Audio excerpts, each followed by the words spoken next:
नमस्कार विद्यार्थियों। MA final sociology paper 1 unit 3 के अंतर्गत हम संघर्षवादी परिप्रेक्ष्य के संदर्भ में कार्ल मार्क्स के विचारों की विवेचना कर रहे हैं। आज हम इस विवेचना का 5वां और अंतिम भाग देखेंगे। मैं Anupama Saha, associate professor sociology, government college Sirohi, Rajasthan. वर्ग संघर्ष की विवेचना में अब तक हमने देखा कि किस प्रकार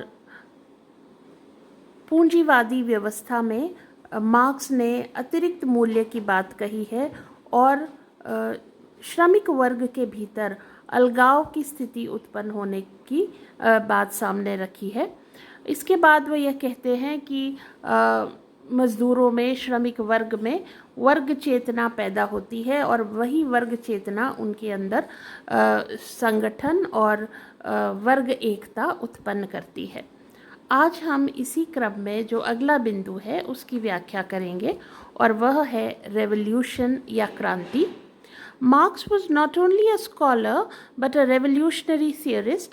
He contended that the inherent contradictions in the capitalist system would lead to the destruction of the system, the oppressed people would awaken, and the class consciousness would result in class solidarity and the desire to overthrow the exploitative system.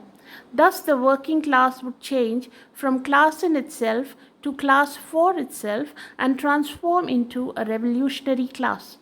Marx writes in the Communist Manifesto, "Workers of the world unite, you have nothing to lose but your shackles and have the whole world to gain."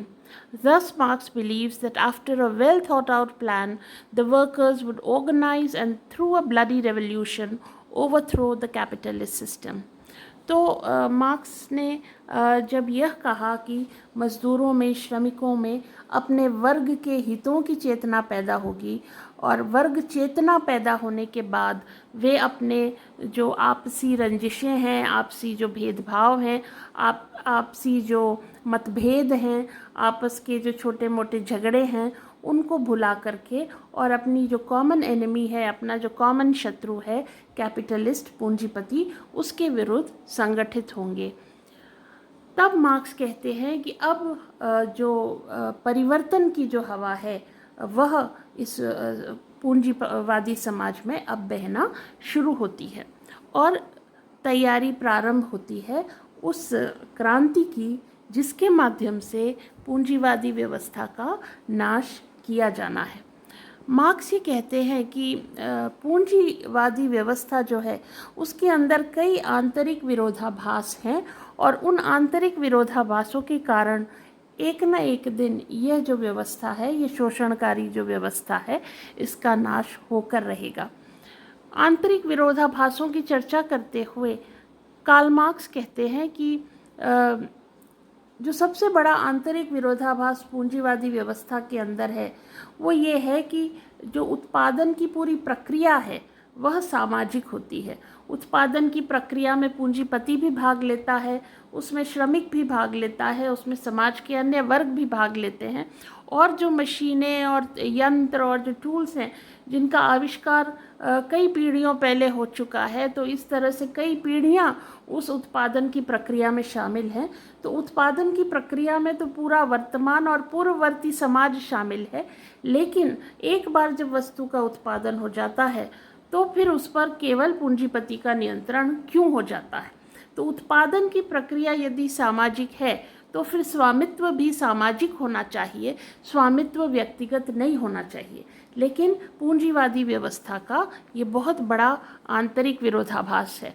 एक दूसरा जो विरोधाभास पूंजीवादी व्यवस्था में है वो यह है कि अन्य जो इससे पूर्ववर्ती व्यवस्थाएं थीं, चाहे वह दासत्व आधारित व्यवस्था हो या ज़मींदारी आधारित व्यवस्था हो, उसमें जो शोषित वर्ग था वह पूरी तरह से अपने शोषक के नियंत्रण में था और उसका पूरा जीवन का हर समय, हर दिन का हर पल, हर वक्त वो जो अपने मालिक है उसका दास होता था, उसके नियंत्रण में होता था।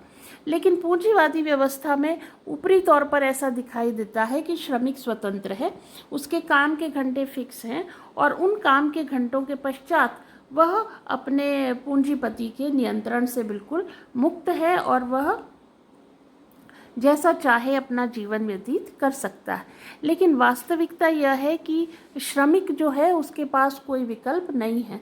वह यद्यपि ऊपरी तौर पर देखने को स्वतंत्र दिखाई देता है, लेकिन वास्तव में वह स्वतंत्र नहीं है और उसका शोषण निरंतर होता है और वह जितना अधिक श्रम करता है उतना ही उसका शोषण बढ़ता चला जाता है। तो कार्ल मार्क्स कहते हैं कि इन्हीं आंतरिक विरोधाभासों के कारण एक न एक दिन पूंजीवाद का नाश होगा। जो शोषित वर्ग है, जो श्रमिक वर्ग है, वो इस बात को, अपने वर्ग हित को समझेगा और अपने दुश्मन यानी पूंजीपति के विरुद्ध निर्णायक संघर्ष को छेड़ेगा। तो उन्होंने कहा कि जब ये चेतना उसके भीतर पैदा हो जाएगी और वह परिवर्तन लाने के लिए तैयार होगा, तब वह केवल अपने आप में एक वर्ग से बदलकर अपने लिए वर्ग में परिवर्तित होगा, स्वयं के लिए वर्ग में परिवर्तित होगा।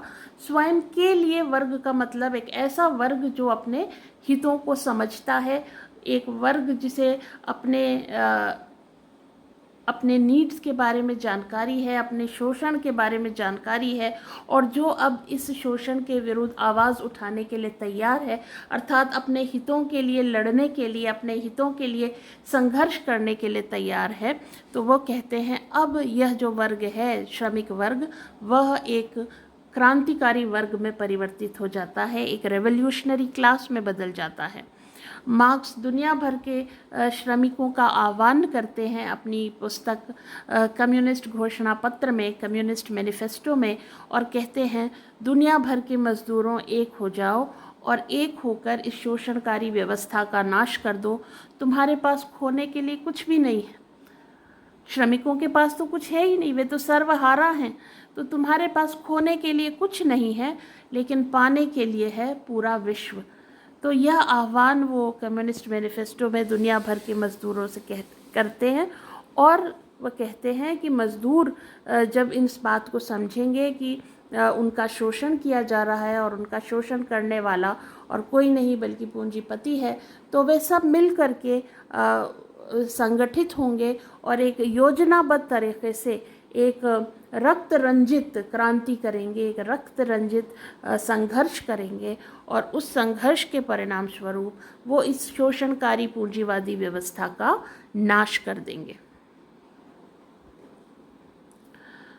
तो यद्यपि क्रांति का समय तो सीमित होता है, क्रांति कुछ दिनों तक चलती है, वास्तविक क्रांति, लेकिन उसकी तैयारी में लंबा समय लगता है।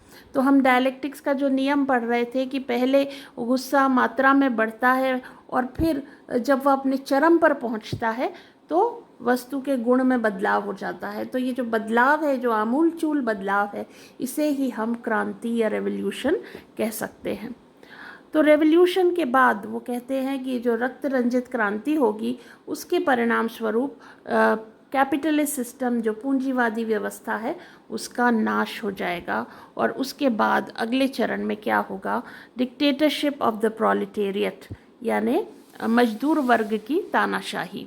As a result of the revolution, the capitalist system would be destroyed and for a brief period, dictatorship of the proletariat would be established to consolidate the gains of the revolution.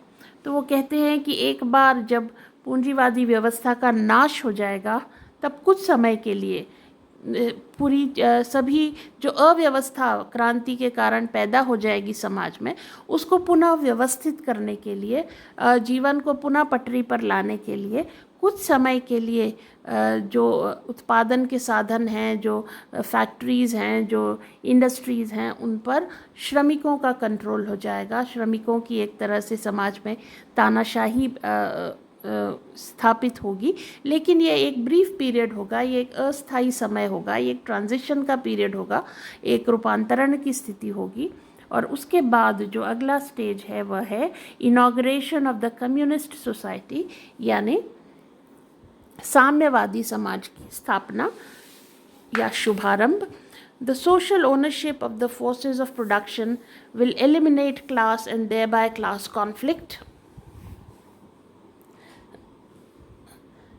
The state too will eventually wither away as it becomes obsolete in a classless society in which nobody owns anything but everybody owns everything, and each individual contributes according to his ability and receives according to his need. तो वो कह रहे हैं कि revolution के पश्चात कुछ समय के लिए तो श्रमिक वर्ग की तानाशाही होगी, लेकिन ये सिर्फ क्रांति के पश्चात समाज को पुनः व्यवस्थित करने के लिए होगा। और उसके बाद वह कहते हैं कि जब उत्पादन के साधनों पर संपूर्ण किसी एक व्यक्ति का नियंत्रण नहीं होगा, किसी एक पूंजीपति का नियंत्रण नहीं होगा, बल्कि संपूर्ण समाज की वह थाती होगी, वह संपूर्ण समाज की संपत्ति होगी, तब क्लासेस जो है, जो वर्ग हैं, वो समाप्त हो जाएंगे, क्योंकि उत्पादन के साधनों के साथ सभी के संबंध एक समान होंगे। और ऐसे में जब क्लास ख़त्म हो जाएगी, वर्ग ख़त्म हो जाएंगे, तो वर्ग संघर्ष भी समाप्त हो जाएगा। और जब वर्ग नहीं रहेंगे तो फिर वो कहते हैं कि राज्य की भी आवश्यकता नहीं रहेगी, क्योंकि राज्य तो वर्ग हितों को साधने का साधन होता है।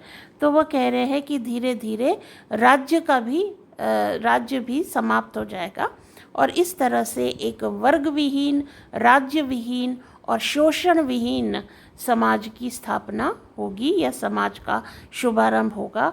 ऐसे समाज में किसी का भी अपना कुछ नहीं होगा, लेकिन सब कुछ सबका होगा। तो जॉइंट ओनरशिप होगी, कंबाइंड ओनरशिप होगी, और संपूर्ण उत्पादन के साधनों पर संपूर्ण समाज का जो नियंत्रण होगा। तो इस तरह से सब कुछ सबका होगा और किसी एक का कुछ भी नहीं होगा। Each individual contributes according to his ability and receives according to his need. तो ऐसे समाज में वह कहते हैं हर व्यक्ति जो है वह अपनी क्षमता के अनुसार, अपनी योग्यता के अनुसार उत्पादन के संगठन में अपना योगदान देगा, और जिसको जितनी आवश्यकता होगी उतना उसको मिलेगा।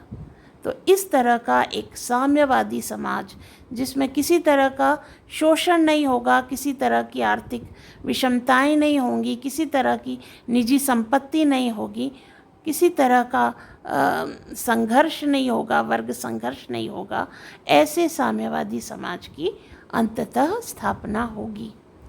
तो ऐसे समाज की कार्ल मार्क्स ने कल्पना की थी, और एक वर्ग विहीन, राज्य विहीन, शोषण विहीन समाज की उन्होंने कल्पना की थी। और यह सब होगा निर्णायक श्रमिक क्रांति के परिणाम स्वरूप।